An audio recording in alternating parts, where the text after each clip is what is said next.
Party with your host, Dustin Rybka. Hello and welcome to Sex Party. I'm your host, Dustin Rybka. This is episode 45. This week, we have a returning guest, Scot. She's back on the show. We're going to talk about narcissism, narcissists. Alex talks about her work in that field. How do you know if you're dating a narcissist? How important is it to identify that? Are you a narcissist? What is love bombing? What is gaslighting? We're taking it back to basics. We're giving examples. We're defining these terms. Alex shares a lot about a narcissistic ex-partner, a narcissistic parent. It's a powerful episode. It's a valuable episode. Let's get you to the episode. Without further ado, this is my conversation again with Scot. This week's conversation. Scot, welcome back to Sex Party. How are you? I'm so good. I'm so happy to be here. Thanks for having me back. Yeah, no. I love that you're back. I think it was overdue. Maybe catch up the audience on like what you've been up to since your last episode. Oh my gosh. Well, look, I broke up with my partner since the last episode. I don't even know if you knew that. So BT I did not. If not. I Oh did yeah. not. So you girls single. And really like it was a hard decision to come to because we had such fierce love for one another, but we got to a point in our relationship where we were like, hey, let's look at what's happening and reassess. And we did and parted ways with a lot of respect and love for one another. And now I'm like in between that time and now my business has skyrocketed and I have just like up leveled in so many ways. And so I just feel that's a testament that it was the right decision to make for me. And yeah, we're like the only way up, it's up type vibes. Okay, so let's dive into this a little bit, if you do not mind, of course. Totally, yeah. So you were with this person for how long? 3 years. 3 years. Did you guys lived with each other? Yeah, for a little over a year and a half. And from what I recall, you had a lot of things in common. There was a lot of like similar interests. Are you guys still friends now? Yeah, we left on pretty friendly terms, you know, like Right. we don't talk every day, but there's no like, I hate you, go fucking die vibes. You know what I mean? It's not like that. Yeah, those are the go fucking die vibes are the worst. Worst. So, okay. What was it something that like was nagging you for a while where you're like, something's not right, something's off? Was it coming from his side? How did this sort of present itself? It was, I want to respect his privacy as much as I can. So I'm going to like give you as good of an answer as I can give you. Yeah, of course. So COVID murked some folks like mental health wise. And so there was some of that kind of cropping up in our relationship. But I made an inner vow as a practitioner. I would never cross from partner to practitioner. Cause like, I'm not like, I'm in a relationship to be a girlfriend, not in a relationship to like help someone heal.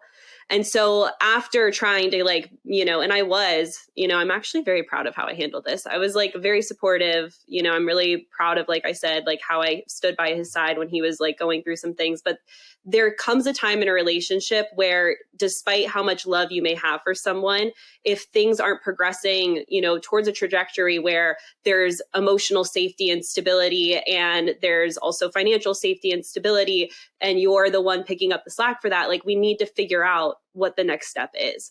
And so, you know, both of us kind of just had a really humbling conversation. It just was like, look, this isn't the time. You know, he had a lot of things that he wanted to focus on and continue working on. I, you know, was building a business and really like busting my ass to do so. And just the amount of pressure on the relationship and the container that it was at that time was not sustainable. So in a nutshell, that's that. Yeah. And I won't push too hard, I promise. I just think it's important because, you know, relationships, sex, this is the shit we do on this fucking show. Yeah. So I think it's huge when a guest comes on and has actually been through something in their personal life that may not directly relate to talk about it. You did say something that I think is insanely awesome. And that is, I'm in a relationship to be a girlfriend, not to help someone heal. Okay. Yeah. let's fucking really turn the goddamn knife on that, because Hell yeah. this is huge on both sides, right? Because I think women do wind up more than men, and anybody can, shout "fuck you" in the comments if they want or whatever. But I think women really do wind up doing this a lot more than the other way around, than men, trying to help someone heal. Although it does happen. We're not discriminating, whatever. But I just think from a woman who is intelligent, has been through it, works with it, how do we push that out in front for other people? Yeah, this is really where we can get into the energetic dynamics of relationships, because so often we think of like the concept of the mother as a feminine energy, but it's not. Mother ring is masculine as fuck. Mother ring, like, pick your clothes up, get your teeth brushed, get your clothes on, we gotta go. Like, that's very much mother ring. And so a lot of times women, because they don't want, it starts like this. Okay. I've like analyzed the shit out of this, so I'm glad we're talking about it.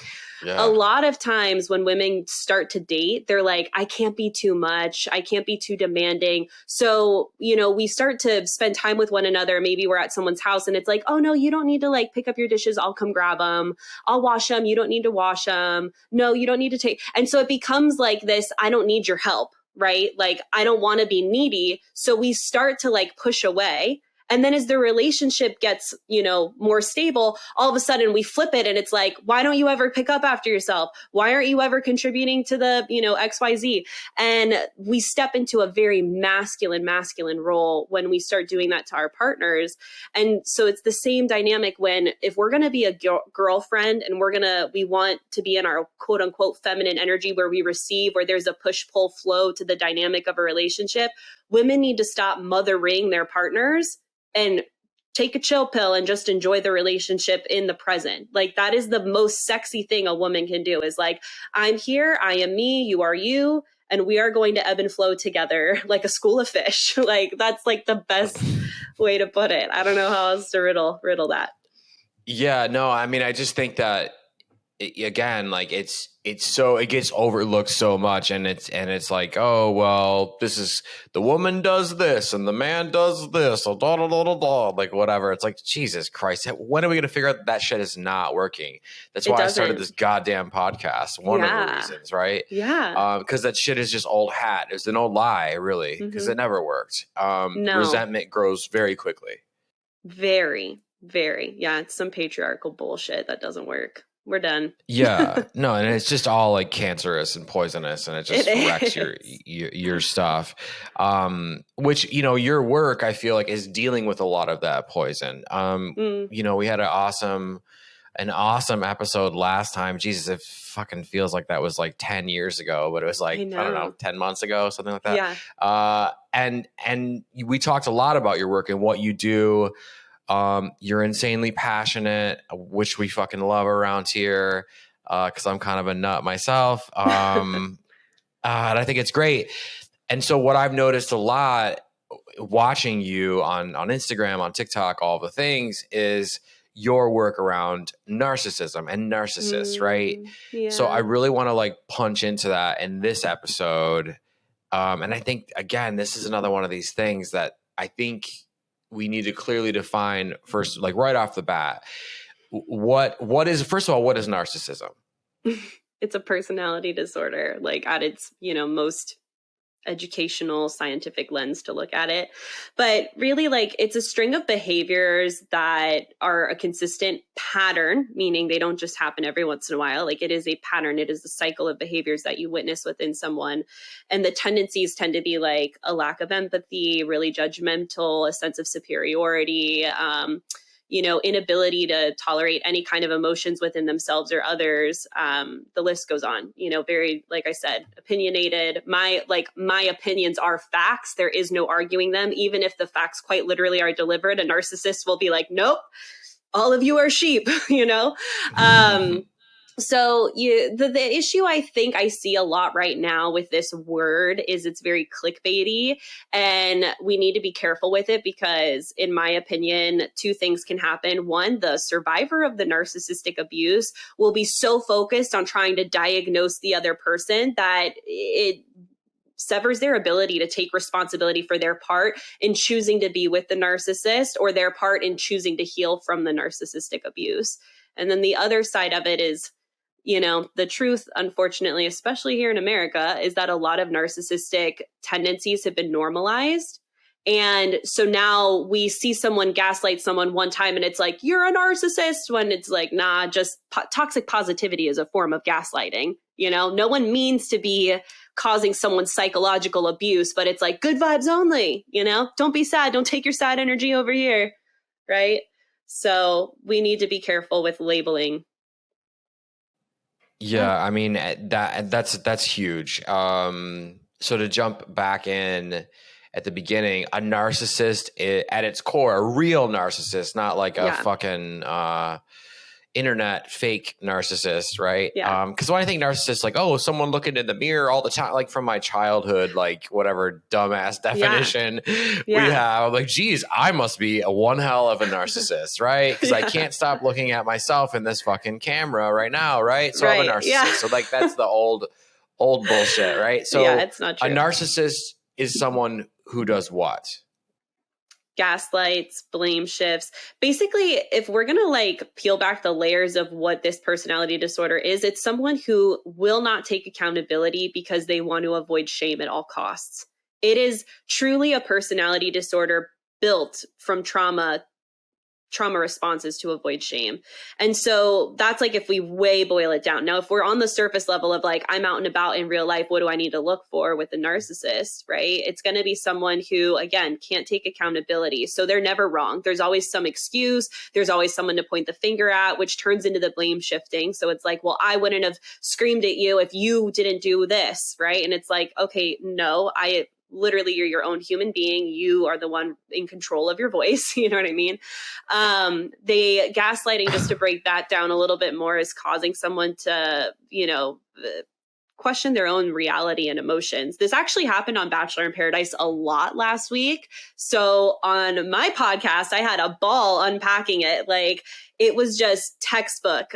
So that can sound like you're dramatic. Stop making things up again. You're imagining things. I have a narcissistic parent, which we can talk about too, but they used to tell me, and I quote, your mind is betraying you, which makes the person think God, am I not, am I psycho? Is my mind betraying me? So it causes a lot of self-doubt within the survivor. And contempt is another fucking huge sign. My shit doesn't stink and everyone else is the issue. That kind of ego where it's I'm better than them. I deserve it. They took my title. You know what I mean? Those kinds of I'm entitled to this because I'm the best. Huge red flag of narcissism. Yeah. Yeah. And I think while we're here, right, I think we nailed it with the gaslighting. This is something else that gets fucking chucked around the internet, not thrown around, chucked around the internet. Yeah. And it's becoming something the other day, I think I was in the store and I heard someone yell from the other aisle and it's stop gaslighting me. And he's I was just showing you where the peas were. Right. And I was oh my God. And that just to me is a huge representation of where we're at with the fucking internet and terms so like true. This. So, yeah. Right. So we have you here, super grateful. We're near Thanksgiving. This is being recorded. So I'm grateful that you're here. Happy Thanksgiving. Right. Happy Thanksgiving.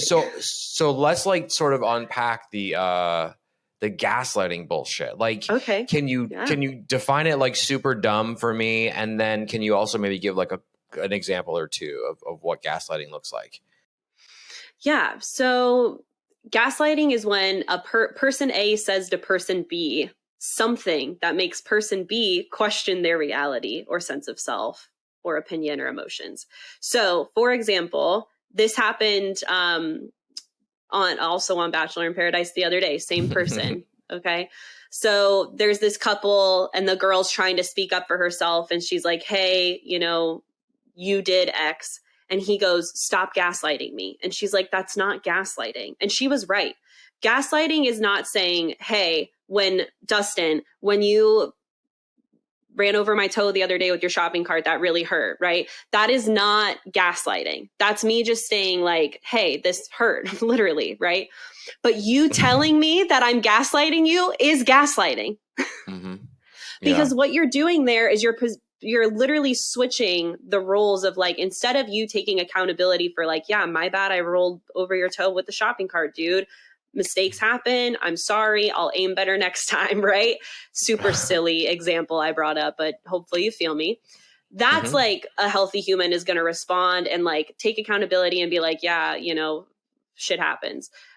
Whereas someone who's like, I would never roll over your toe with the shopping cart, instead of they're going to say something like that version of gaslighting, or they're just going to completely become the victim. Stop gaslighting me. Whoa, wait. So now I, the one that brought up the complaint to begin with, am now sitting back saying, wait, what did I do?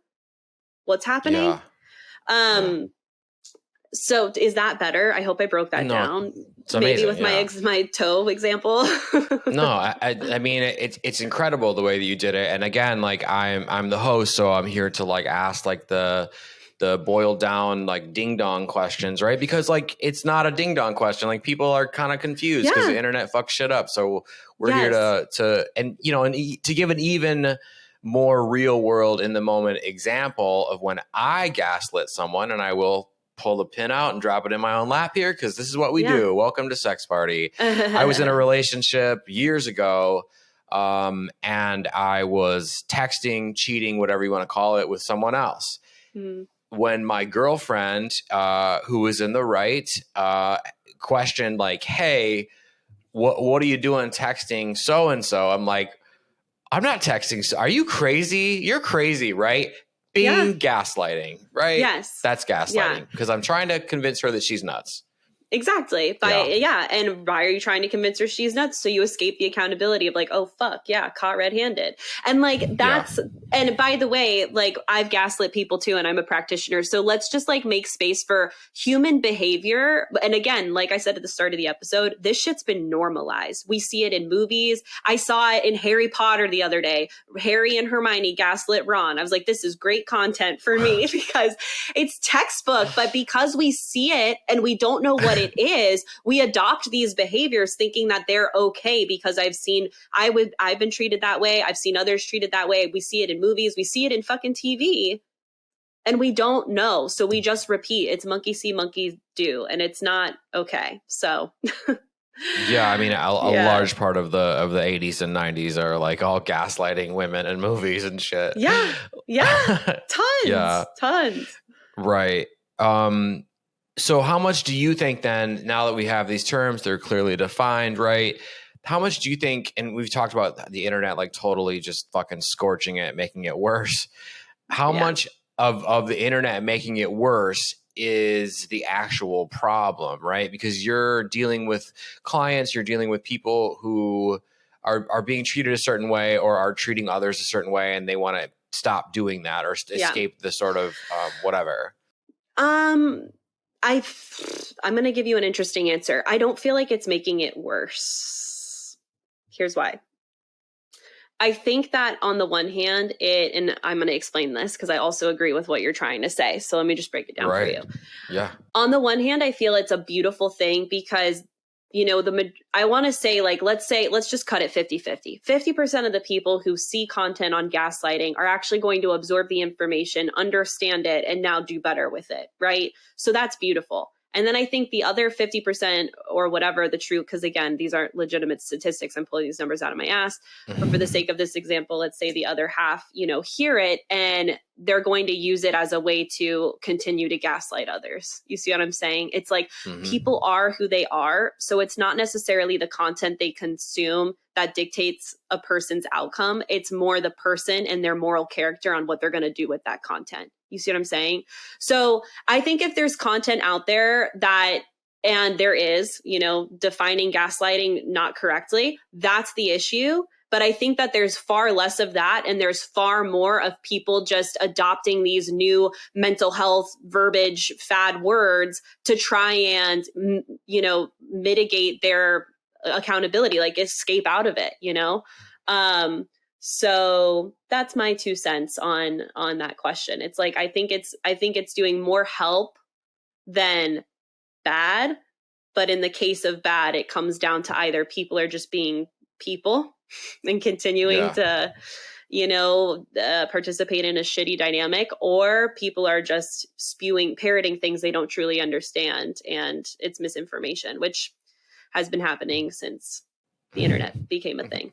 Before that, since propaganda became a thing.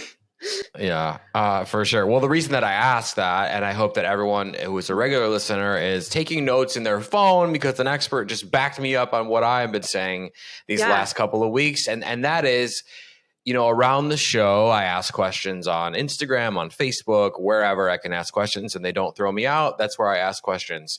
And so I do that, and people will say, oh my God, well, social media has ruined our relationships. Dating apps have ruined our relationships. And I'm like, don't think so. And here's why. Because without it, right? And I gave the example a couple episodes back of like, my grandfather back in the day, like being a creep and like cheating on his wife and like, putting classified. People are going to find a way. The line from Jurassic Park, life finds a way, right? Like, so people are classic. And I love that exactly. line. Yeah, they will find a way no matter what. The internet does make it easier, but it's only just a mirror as to who we really are. Yeah. So I think that like that's a conversation that I just think people, they'll say things like, my boyfriend cheated on me, or my girlfriend, had a gangbang, or like whatever the fucking thing is, right? And it's social media's fault. And I'm like, I don't wait. Oh my gosh.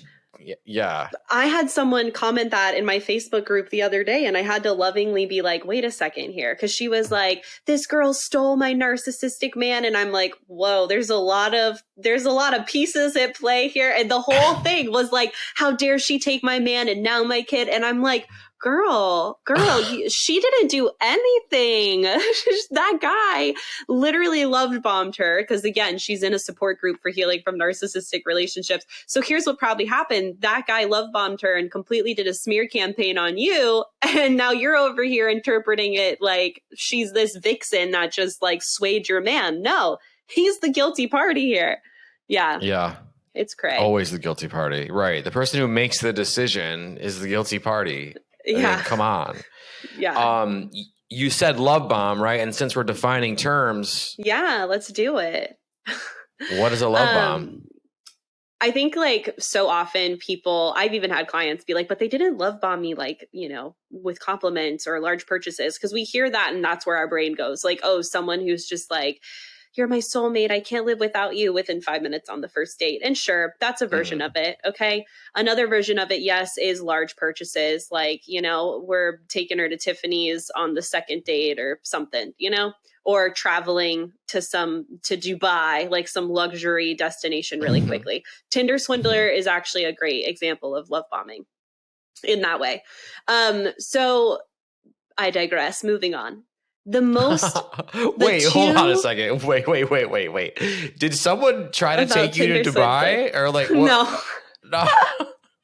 That seemed very personal. No, I was throwing it out. I think because of Tinder swindler, like that and the movie Fresh. But like, we don't want to be traveling with people we just met. Okay, like that's too much too soon.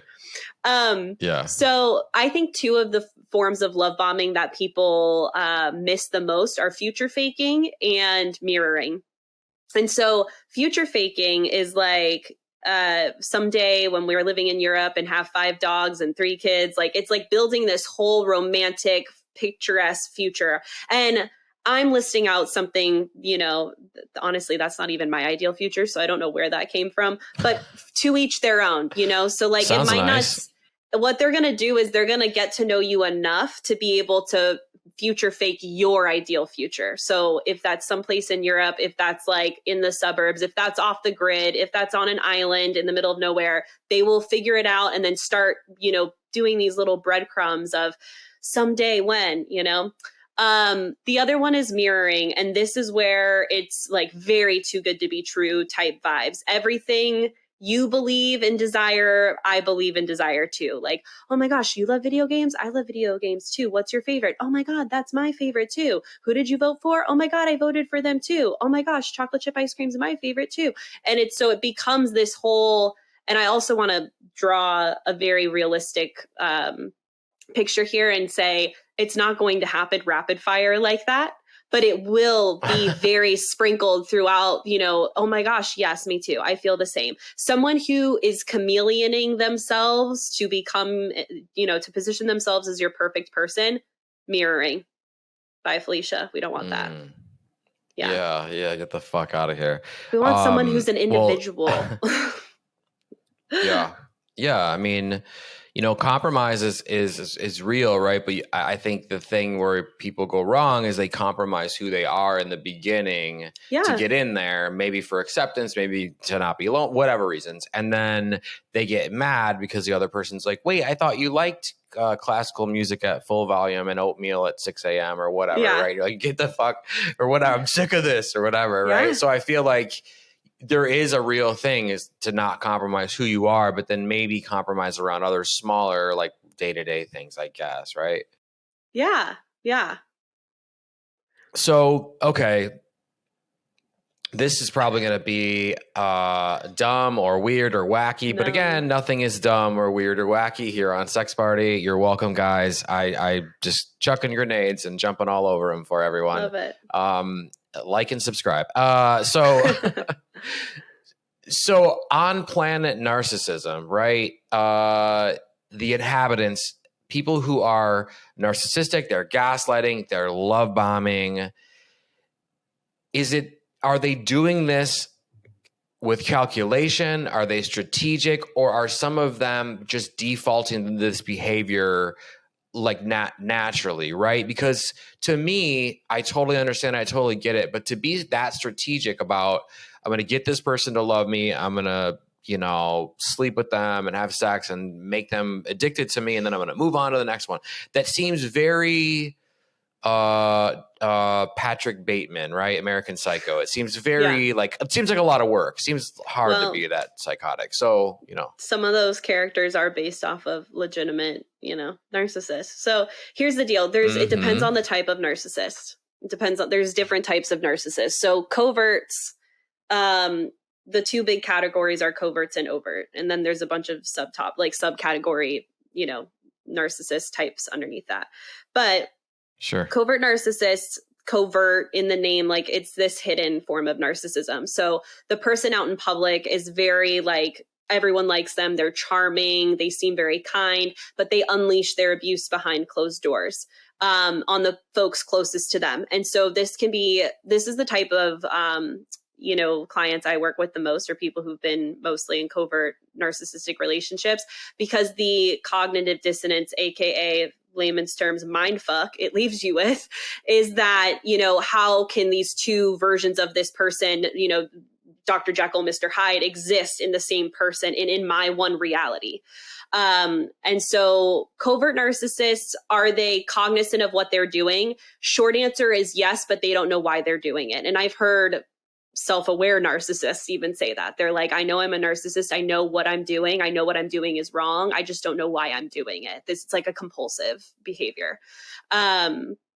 So that's that. And then you have your overt narcissists who are malignant. They're just nasty. They are your psychopaths. They are, the people we write. They're the Ted Bundys of the world. They're the people we have horror movies based off of, because they do know what they're doing and they don't give a damn, period.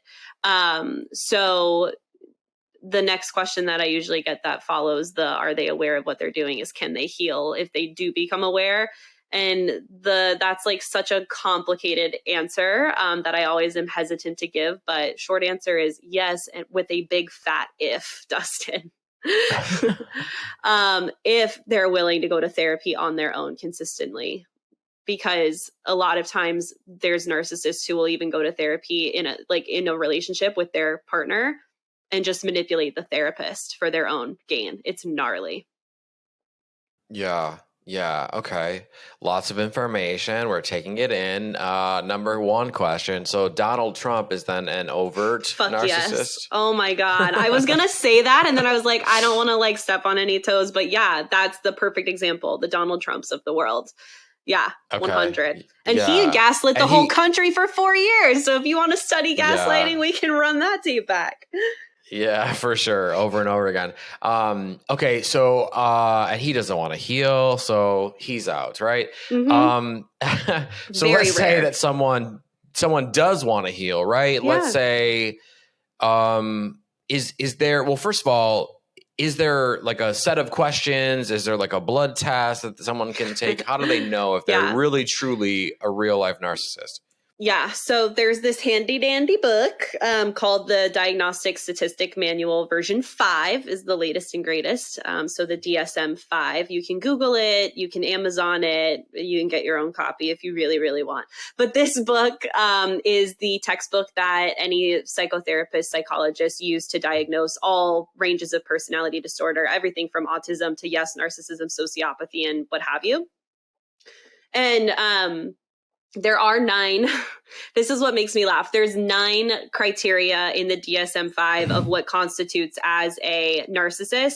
But this is the thing, is narcissism is a spectrum. Like we just said, like you have your Donald Trumps of the world, and then you have your covert narcissist, which a lot of people would like probably rate less than a Donald Trump of the world, but they're still both very detrimental in their own way, right? And then you have people who are like narcissistically defensive, which, you know, that's a whole nother thing. If we want to jump into, we can. But those types of people, it's because they usually have been around some kind of narcissistic abuse. So they're very much like parroting what they've seen. But the second they become aware of like, oh, this isn't healthy, they change really quickly. They're like, oh yeah, if that's not kosher, then I'm like, I want to be a healthy person. So the narcissistically defensive people would be like at the very bottom of the spectrum and able to like heal and grow much more quickly because it's not a disorder, right? When you have compulsive behaviors, that's a much different version of healing. Yeah, I mean that's just like so insane because it's interesting that you said that when people of a certain mindset or personality type realize it, then they want to change. And then there are people like Donald Trump who are like, fuck it. Okay, so what do you You're think happened to still the Donald problem. Trump? It was his dad, or like, what if you had to diagnose Donald Trump? Well, where's the issue? Something happened in his childhood. Yeah, I'm sure. I mean, like, I really, if I'm being honest, I don't know much about the dude's story, Right. so I can't like I have heard he had a gnarly father. So, but yeah, like what we're finding is these personality disorders stem from gnarly unresolved childhood trauma. And that's why it's so ingrained in them, because it's been their way of being since childhood to be able to survive in whatever way, shape, or form they needed to be to survive. And so, you know, there's a teeny tiny practitioner part of me that feels bad for the guy because it's like he's just gonna live a life that's reckless and hurt all of those around him and even the country that he was the president of for some years. Like, you know, there's a lot of that. But at the same time, he has enough people around him to hold him accountable, but no one will because he's there. Everyone's too scared of him. And that speaks volumes. So it's one of those things where we need to find a balance between like compassion, yet accountability at the same time, you know, with people who really struggle with this personality disorder. Yeah, I mean, and that brings up a good point, right? We're like fucking joking around about Trump and shit, right? But through the relationship lens, it does seem that narcissistic people are powerful. Let's tackle that fucking thing, Oh right? my God. So like what makes Yeah, them they're powerful? charming. Oh, okay. The love bombing. Okay. Yeah. The love it. They know how to work a room. Fuck. Like my narcissistic ex, god damn, he knew how to work a room. Like it was impressive. Can you think of an example? He was really good looking too. So that always helps. So yeah, just like, you know, he carried this presence with him that was intimidating, but then when in public, he had just a very charming smile. And the second he opened his mouth, he made you felt like you were heard, you know? And from there, because again, covert narcissism. So to everyone else, he seems like a wonderful, intelligent man. But then as time went on and behind closed doors, it became cheating on me chronically. You know, you're insecure. The very much what you did to your girlfriend was what happened to me, but every 2 weeks. And then other strings of behaviors as well. Like it got gnarly, dude. But they're charming. They know how to position themselves to make other people feel good. And then once they have those other people feeling good around them, that is when they start, you know, treating people poorly or getting what they need out of people. They're very calculated in that way, because the thing with narcissists is they only seek relationships with people for what they can get out of them. Even if that's something as like a compliment or something that's like a reaction, like even with a girlfriend. Oh, wow, she's really upset because she caught me doing blah, blah, blah. Look at how much look at how much she cares about me. Look at how much control I have over her. Yeah. You know? Yeah. Well, first and foremost, sorry that happened to you. And also sorry to my ex, right? Because I was at fault, and it's my fault, and I'm sorry. See, we can grow, people. We can heal. We can move on. Yeah, you can. Yeah, exactly. Yeah, absolutely. So it seems to be, again, here we are on planet Narcissism. We're just vacationing here for the day. We're going to leave at some point. Why did we pick this place? I don't know. This was my idea. I pulled you in, so I'll take the heat for this too. It does seem that it is a power and control thing, and even you said, even like to hurt someone, you realize, oh, look at the power I have. She's so upset. Yeah. Again, is that conscious or subconscious in there? And I know it's hard to answer, but I have to ask it.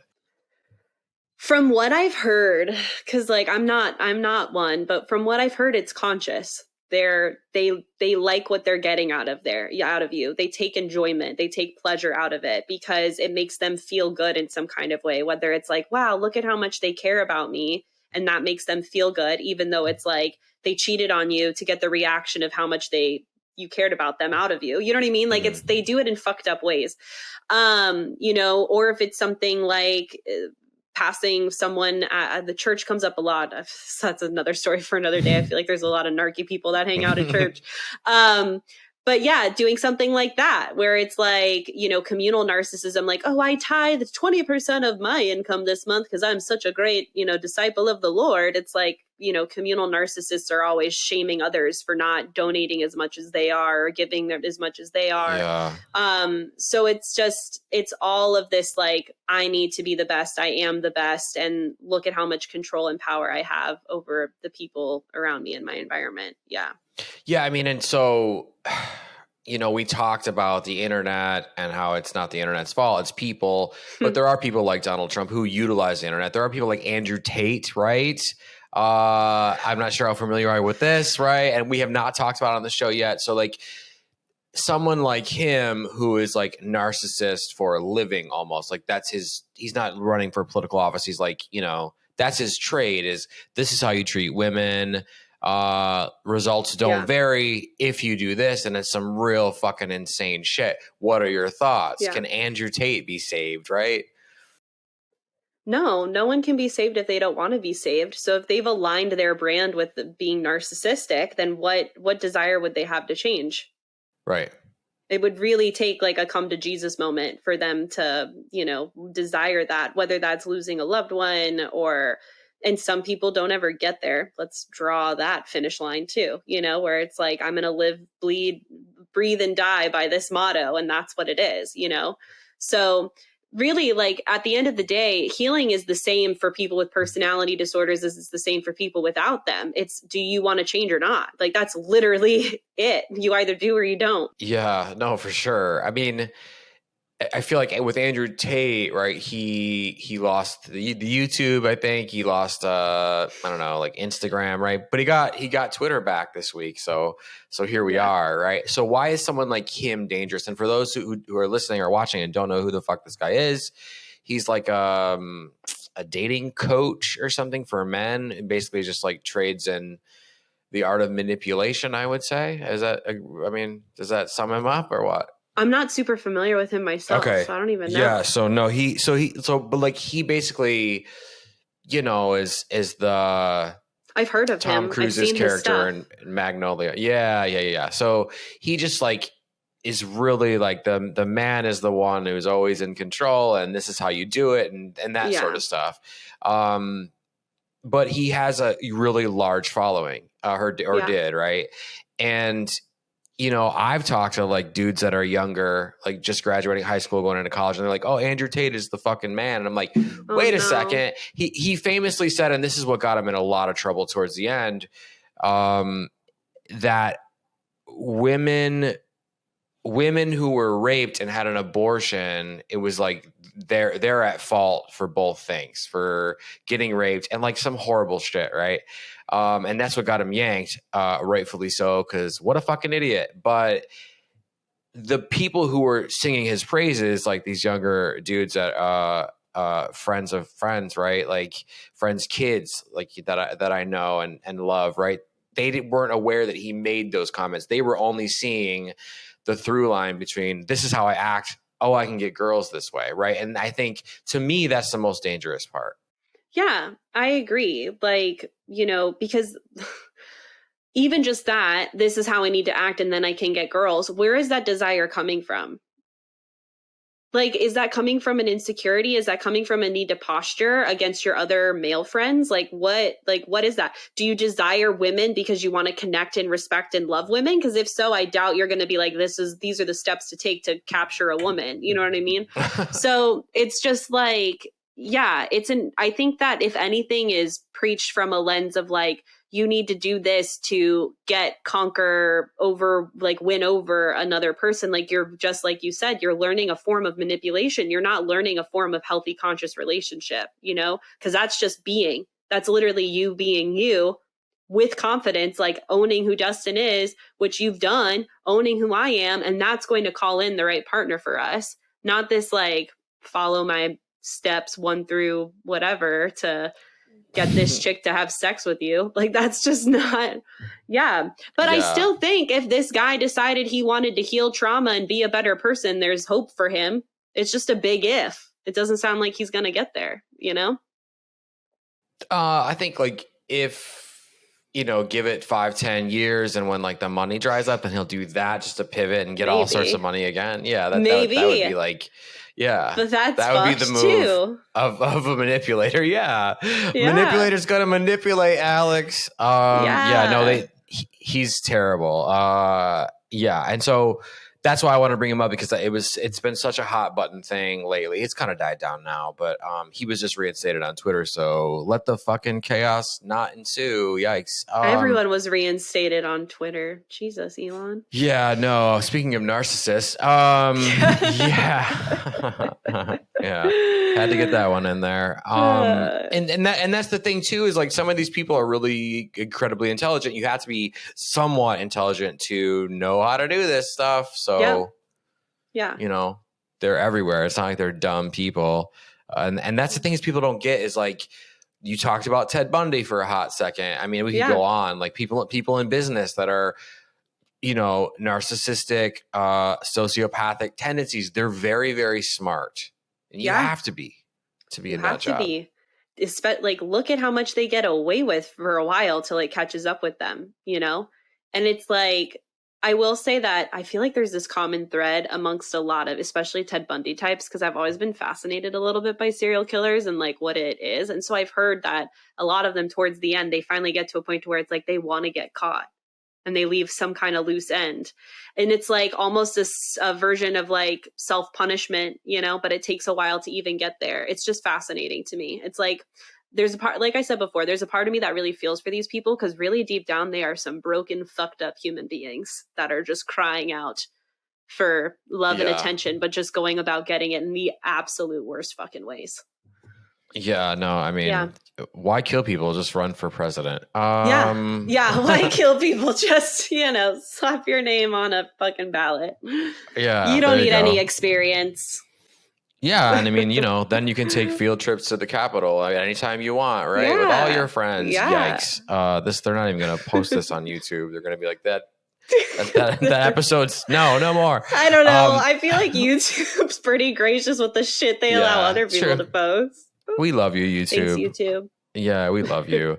So you said that you had a narcissistic parent, and if you don't mind, we can jump into it. We don't have to, Yeah. But I'm curious because your work is incredibly bright, is incredibly like well thought out. Like every time you post a reel, like you have fun ones and whatever, but a lot of them are like really like there's points. I'm not saying and people don't have points to them, but yours like from the beginning, right? It's like here's the point of this thing.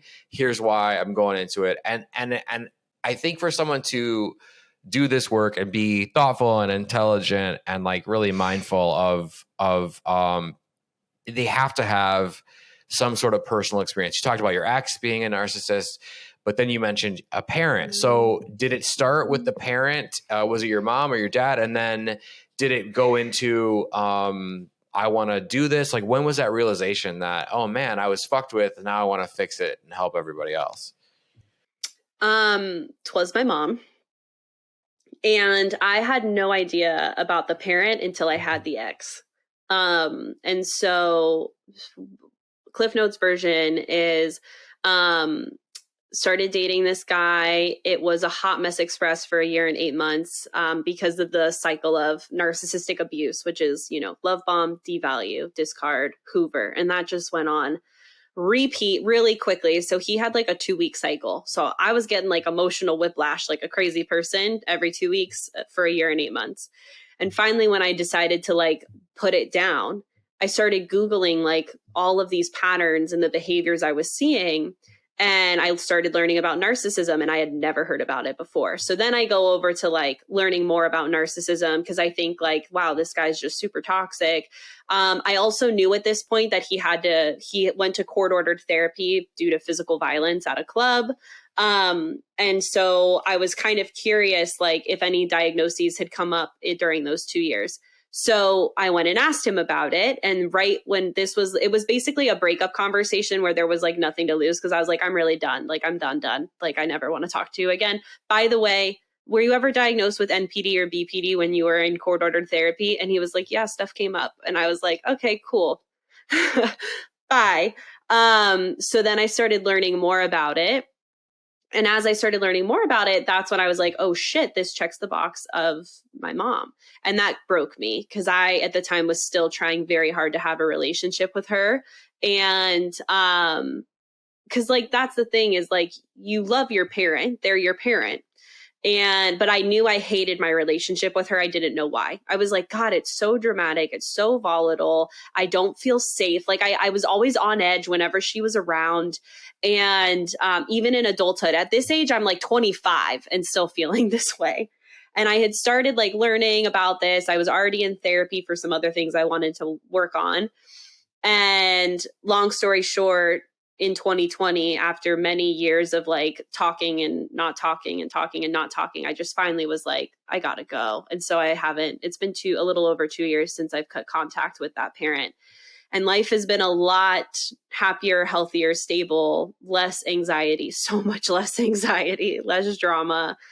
Yeah. And so it was a hard decision for me to come to, but one that was life-changing in the best way possible. Yeah. Well, I simultaneously, again, sorry you went through that, but also like congratulations, because I know what it's like to have to cut out relatives. I have a couple fucking just relatives that are like, they're just total poison, and they have no idea that they are, and they're not. I won't speak to them, right? And then they're like, "Why are you not?" They just don't get it. They're just not capable of it. It seems as though they're incapable of understanding. So. Sorry, but congratulations, because that's a great feeling. Thank you.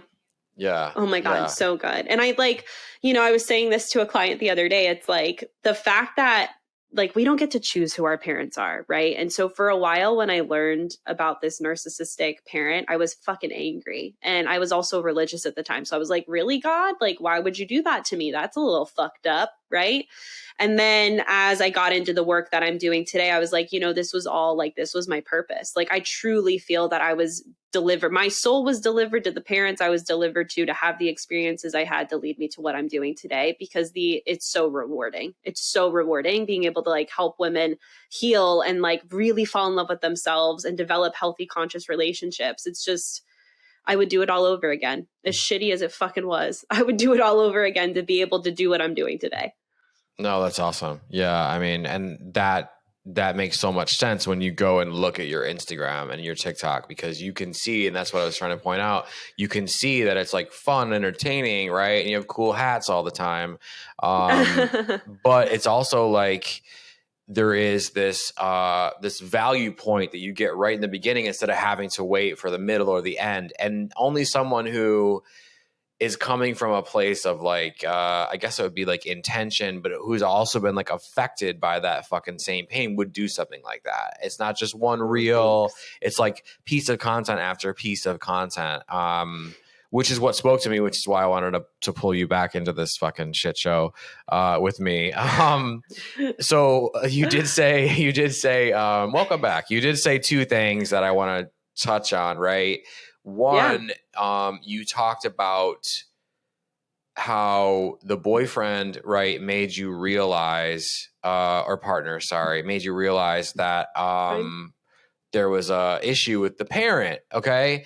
So do you think that because your parent was like that, that then you were seeking out, or is that like not? Okay. I know so. This is scientifically proven. Okay. Hell yeah. You want to go here? I want to go here. Yeah.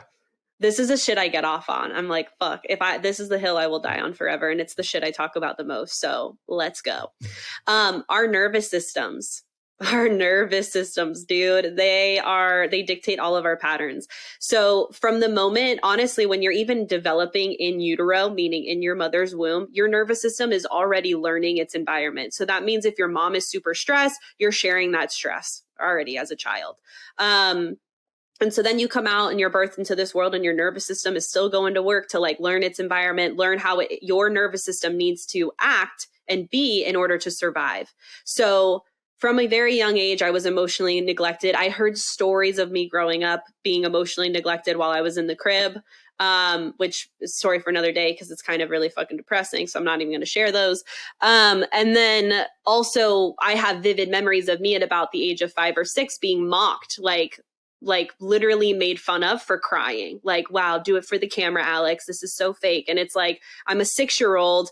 Please listen to me. I'm trying to like emotionally express to you. And I'm just being told that like my emotions were bullshit. So yes, from a very early age, I was conditioned basically to shove down all of my feelings, to put my parents' needs before mine, as well as everybody else's, I'm very silly and playful, as you know, Dustin. Mm-hmm. And if you listen to our first interview, you probably have a feeling for that too. But I was shamed for that growing up, be ladylike. Like 6 years old, I'm being told to cross my legs at the dinner table. Like I'm fucking 6. Like where's my juice box and mac and cheese? Like, right. You know what I mean?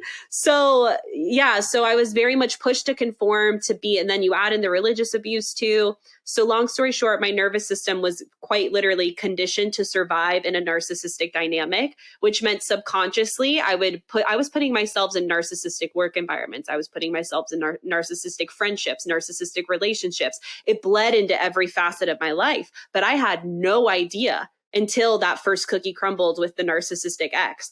And then from there, and this happens a lot on the healing journey for anyone who's survived narcissistic abuse, maybe you're healing now, or maybe you're starting, but there's this process of like defriending people, because it's like you start to realize like, wow, you only come to me when you want something from me, but when I'm in need, you're never there for me. Interesting. You push me to like be a certain way around you or to act a certain way when we go out so that you can get X, Y, or Z. Like all of that starts to happen as you become more and more aware.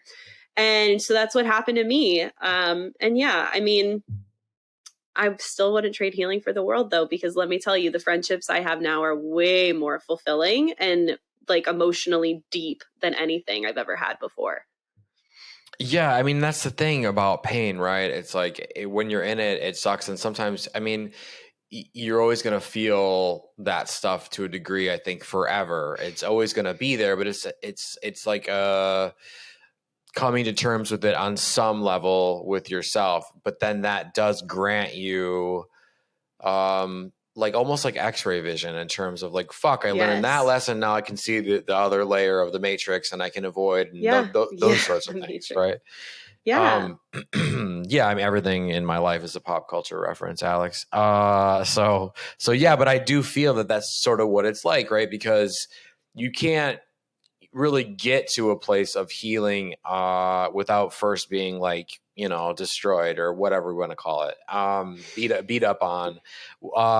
And so I think that that's insanely generous of you to come on the show and talk about the things that made you see the light or see the matrix or see the whatever. And then, oh my God, yeah. So I thank you for doing that. Like, I mean, it means the world.